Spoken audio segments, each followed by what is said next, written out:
President Lee Jae Myung has turned the spotlight onto the basic rights of workers to a safe and healthy working environment.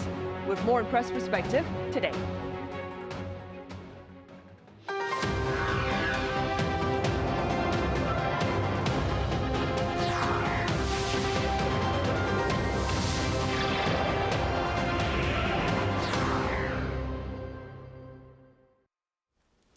Hello and welcome to Tuesday's edition of Press Perspective. It's July 29th here in Seoul. I'm Min Sunhee. Now, earlier on this Tuesday, President Lee Jae Myung presided over a cabinet meeting that sought ways to prevent workplace fatalities. For more, I have Thomas Maresca with American news agency UPI here in the studio. Thomas, welcome back. Great to be here. Thank you. I also have Sebastien Falletti with French daily Le Figaro. Sebastien, it's been such a long time. Great to have you back. Very happy to be back. Thank you. Right, Thomas, we will start with you. Let's begin with President Lee Jae Myung's call for action against abuse of migrant workers here in the country. Let's begin with some context behind his comments and your takeaways.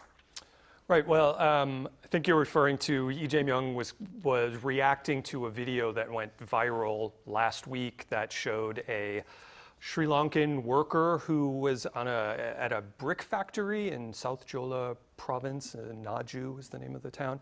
And he was, a video was shown where he was bound to a stack of bricks by plastic wrap, like wrapped up with it, and then picked up by a forklift and was being driven around on it. And you can kind of hear people laughing and making fun of him on the video. And a human rights, like a migrant worker human rights group, released the video last week, and it's spurred outrage in the country, and Lee Jae Myung responded to it on Facebook. He said, "I couldn't believe my eyes," called it a intolerable violation, clear human rights infringement. And, he's gone on to say that, we need to basically respond to this, do more to improve conditions, kind of gave the Ministry of Employment and Labor instructions to investigate and work on this issue. And obviously it's a shocking video if you've seen it, and the individual himself in it has said that,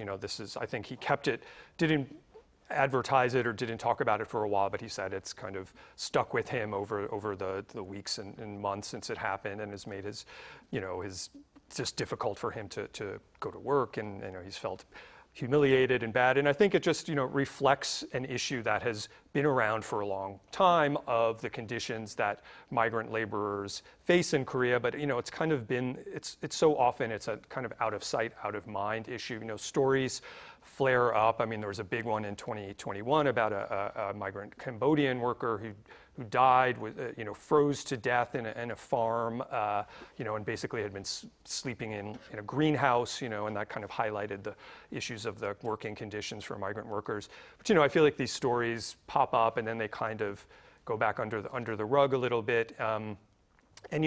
Alongside workplace safety issues, there's just the whole system that they work under is of, some activists or rights, advocates kind of compare it to indentured servitude, sort of. They're under this employment permit system, but they have very limited rights. Once they're here on their visa, it's very hard for them to leave the employer, even if they're being underpaid, they work long hours, they face abusive and dangerous conditions, but they have very little, ability to switch jobs. It's very restrictive. They can, but there's a lot of requirements of, you need to be able to have another job lined up within 3 months, et cetera. So, these have been issues that I think they're just kind of easy to ignore when they disappear, because in a way they're a population here in South Korea that I feel like most of us don't see on a day-to-day basis. The areas where they live and work are often, they're not, you don't see Seoul, these big concentrations. Usually it's in towns like Pocheon or these other areas. So unless you actually go there, you almost don't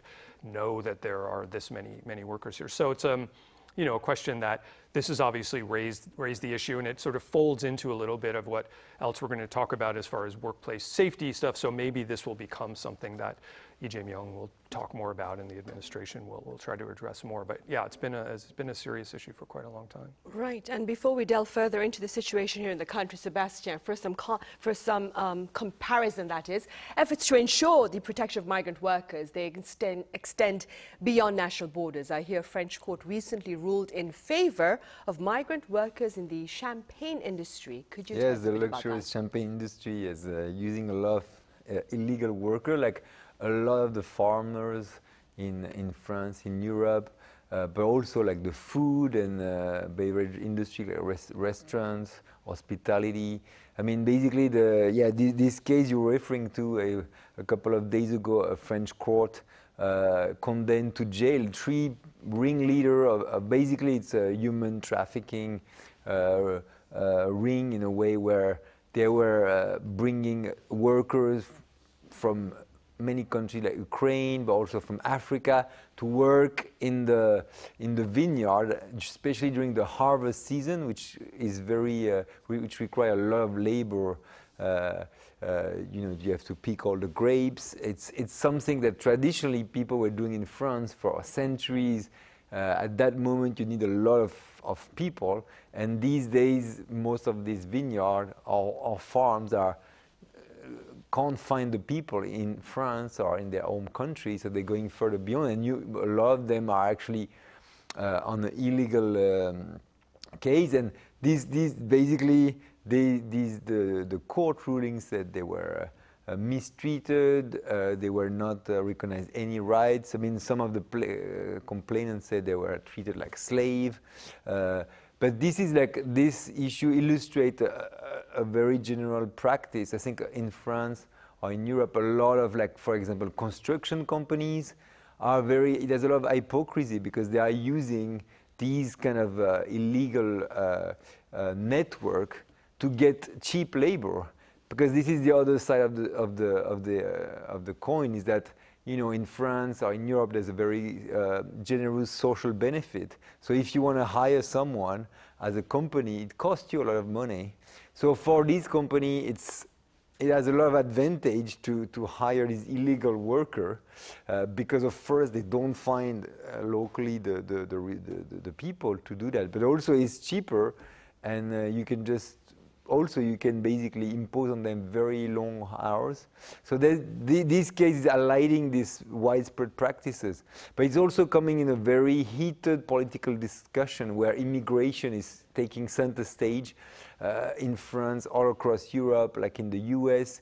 And basically, it comes at a moment where in France, some people on the right side of the aisle are advocating that French social system is too generous, and that's one reason why it's attracting as a magnet so many illegal migrants, because if you are even an illegal migrant in France, you can still benefit from very basic social care for free. So some people now, including the government, are advocating that we should be less generous on that in order to fight against so-called illegal immigration. Right, I see. And that, of course, is the situation over in France then. Thomas, back here with the national borders, the South Korean government, for its part, has recently mandated breaks for outdoor workers. Could you tell us a bit about that? Yes, so there was a revision to the occupational safety and health standards earlier this month. Requires outdoor workers to receive at least 20 minutes of rest for every 2 hours when apparent temperatures, I guess that's the sort of, the field temperature exceeds 33 degrees Celsius. And this is something that's an actual, if there's a violation, the employer may face up to 7 years in prison or a fine of up to 100 million Korean won. So it's, it's something that actually has some teeth. I think in the past, occupational safety advocates have complained that a lot of what the Ministry of Employment and Labor has done were not mandates, but sort of recommendations. So this is something that does have a kind of a mandate to it. And it's coming on the heels of there have been a number of heat-related deaths among outdoor workers. One of them earlier this month was a Vietnamese day laborer in North Gyeongsang province who was found dead on the ground with his body temperature of over 40 degrees Celsius. So that also sort of speaks to, a lot of these are also migrant workers who are being affected by this. And as you know, if you're here in South Korea, this has been the hottest summer in several years. I was looking up the statistics. Over 2,300 heat illnesses have been reported so far. It's 2.7 times higher than last year. 11 people have died from heat-related causes this year. So, this is something that had been worked on for a while. I think, advocates were trying to get it passed even last year, but there was resistance. It's kind of the opposite of what the situation I think is in Europe, where there's probably less sort of social safety net and worker benefits, or worker protections here. And so advocates, business advocates are saying this was going to cause an undue burden on small and medium businesses. So it took a while to get through, but this passed, and so, of course, obviously it's, I think, probably good for people working in these conditions, but rights advocates are still saying, this is not enough. It only actually covers sort of regular employees, and I think it only applies to workplaces of over a certain number of people, such as five or more. And so a lot of gig employees are not covered by this, and that's all, for a long time also been a serious issue of workplace deaths or workplace illnesses, talking about delivery drivers and kind of contract workers at factories, so those sorts of situations are still not being covered. And I think, advocates would say, look more towards the types of things Europe does, such as mandating stopping work when, the temperature reaches a certain height instead of just, giving this small break. But in any case, I think it's a step forward, and it's obviously reacting to a very real situation on the ground. Right, and staying with this, Sebastien, as Thomas mentioned, the loss of lives at workplaces has been strongly denounced by President Lee Jae Myung. He held a cabinet meeting earlier on this Tuesday that was broadcast live, an unprecedented act right there, where he called for action against fatalities within the workplace. Again, could you give us some context, and what do you believe is the significance of this latest call for action? Well, clearly, President Lee Jae Myung wants to put the spotlight on this issue. He seems he wants to kind of break a culture of a lack of preparedness in the country, of recurring tragedies. Of course, this is a way to differentiate himself from his predecessor, a conservative President Yoon Suk-yeol, but also this is also a way to burnish his own legacy as a president coming from a underprivileged background, who in his youth worked in factories, and who was himself victim. That's what he said in his memoir, that he was victim of accident and was injured on his left arm while working as a teenager in factories. So this is really a small way to highlight a very sensitive and significant, important message, but at the same time telling your people and your base where you're coming from, and reaffirm that you are president of the working class forces, the people who elected you. So it's also like a shrewd, probably political calculation from himself. It's all the more important at a moment where on the economic front, the current administration is taking a very pragmatic approach. They have to deal with many issues, including tariff from Trump. Also, he has to team up with chaebols. So it's also a way to remind everyone that even though he's very pragmatic, where is he coming from? And he's here to defend the working class people in this country. And it's a way also to flag the bad record of some of the companies that he visited, where there were several deaths in the past few months, in POSCO, in SPC. So that's part of, I think, of a bigger picture, which is also political. Right. Thomas, let's move now from labor to livelihoods. The so-called government's consumption coupons have been available since last week. What has been the take-up rate there, and what has been the public response? Well, the public seems to like them so far. I think, people like getting free money, basically, or money from the government, but more than 70% of the eligible recipients applied for the coupons. It's called the Livelihood Recovery Support Fund. So applied during the first 5 days, so from Monday to Friday of last week. And so these were basically payments of around 150,000 won to eligible citizens and even some foreign nationals. And then some other groups get a higher boost, and lower income groups, single parent households. There's even rural areas and different regional areas get a bit more. And these are basically to be used at small businesses. So you can't use them at sort of big chains or big box stores. So the idea, as Lee Jae Myung kind of laid it out, was to create this sort of virtuous cycle of consumption and stimulating the economy, get some money moving, bring it to small businesses that have been affected, and he's kind of reacting. Again, obviously there's a political element to it, but it had an economic impact of just the previous, several months of the year. South Korea was undergoing, this period of chaos and uncertainty around the, martial law and impeachment period of, under former President Yoon Suk-yeol. And, the economy contracted in the first quarter of the year, surprisingly, and there still is kind of a global uncertainty around the tariff scheme with Washington. So, it was almost a reaction to something like a real shock to the system to try and get some, money flowing again and get it to the businesses. And it's part of a, supplementary budget that something more than $23 billion, and included wiping off debt from over 1 million small businesses. So, the reaction seems to have been positive. South Korea's consumer sentiment rose to a 4-year high in July. And, the economy itself grew in the second quarter after shrinking in the first quarter. So, I think there's been a positive reaction to it, and we've seen a little maybe bump, at least certainly in the consumer confidence.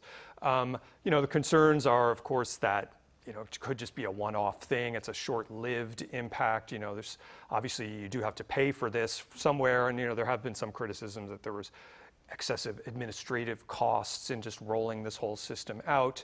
So I think we'll end up seeing what the net impact is. But it's been a boost, for consumer sentiment, and I think it's given Lee Jae Myung's administration a popularity boost, at least in these early weeks as well. Right. Meanwhile, Sebastien, the president's approach to crisis management has also been on full display amid the deadly downpour earlier this month. How has he worked to communicate with the public and perhaps to collaborate with his administration in response to the repercussions of this latest torrential rain? Yeah, President Lee Jae Myung has been very swift to reach out to the population, to visit some of the places impacted by this major flood. As an experienced, shrewd politician, he knows that the impact of those natural catastrophe can also drag the popularity of leaders, and actually his own approval rate, which is still pretty high, dipped a couple of points at the first few days of the flood, from 64% to 62%. So immediately he responded by going in the field and showing and telling officials that they need to be full on at the service of the people. So this is also a way to convey to the population that his administration is an administration for the people, that it's not an administration that's only for a certain group. And of course, the president knows, he remembers that some of the previous administrations have been deeply impacted by mismanagement during crisis. We can remember of course, the Itaewon tragedy during the past administration, where there was some accusation that the administration was not prepared for these masses of people. If we look back further down, we know that there was the Seoul tragedy with the ferry. All those tragedies have been sticking to the recall of those past presidents, President Park Geun-hye and President Yoon Suk-yeol. So, President Lee Jae Myung knows that this is very important to show and to react very swiftly, to show to the people that we are taking care of this seriously, and then we will do the utmost to protect the life of citizens. So that's a very important message that he wants to send. And it's also a way to differentiate himself from his predecessor. It's all of a bigger picture that this administration is working with the people from day one. That's what he's been trying to say. Let's not forget that there was no transition period between the previous president and the new president this time. Usually there's around 2 months. So the message of this administration is that we are here from day one for you. And so the president is everywhere in the media, is paying a lot of attention to communication. That's part of this narrative.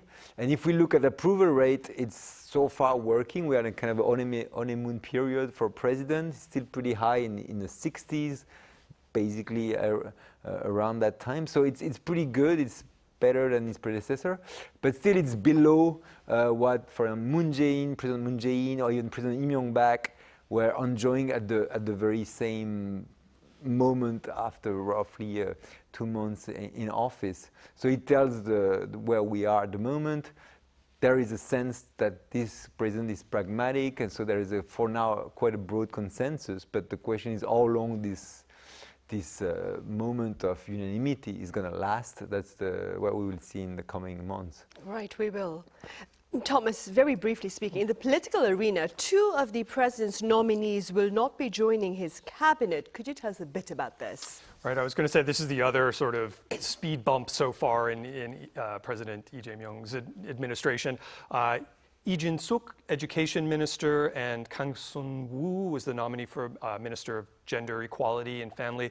Lee Jin-suk, Lee Jae Myung withdrew her nomination last week. She was charged with allegations of plagiarizing some of her academic work and sent her daughters to the U.S. for education, including one of them on her own for middle school, which actually violates Korea's education laws. And Kang Sun-woo had allegations of workplace bullying, mistreating aides, getting them to fix household items, things like that. And Lee Jae Myung was going to stick with her, but then she voluntarily withdrew. And so these definitely had a little, I think, hit on his popularity as well. And these are the kinds of things that I think he would like to avoid if he wants to present this differentiating factor, compared to previous administrations. And there's such a sensitivity towards some of these issues. Academic especially seems to always really stick in, political lives. We've seen a lot of political figures kind of brought down by favoritism of, their children or sort of plagiarism scandals. So I think, it's not a great look for him, to start off this way, but so far both are gone, and we'll see if he can move forward relatively unimpeded with the rest of his cabinet. Right, time will tell us then. All right, I'm afraid that's all the time we have. Thomas, thank you so much for your time and your thoughts. And Sebastien, thank you very much for your insights. Thank you for the invitation. Right, well, that ends this edition of Press Perspective. Thank you for watching. See you same time tomorrow for yet another edition of Press Perspective, this time on Korea standing as a cultural powerhouse.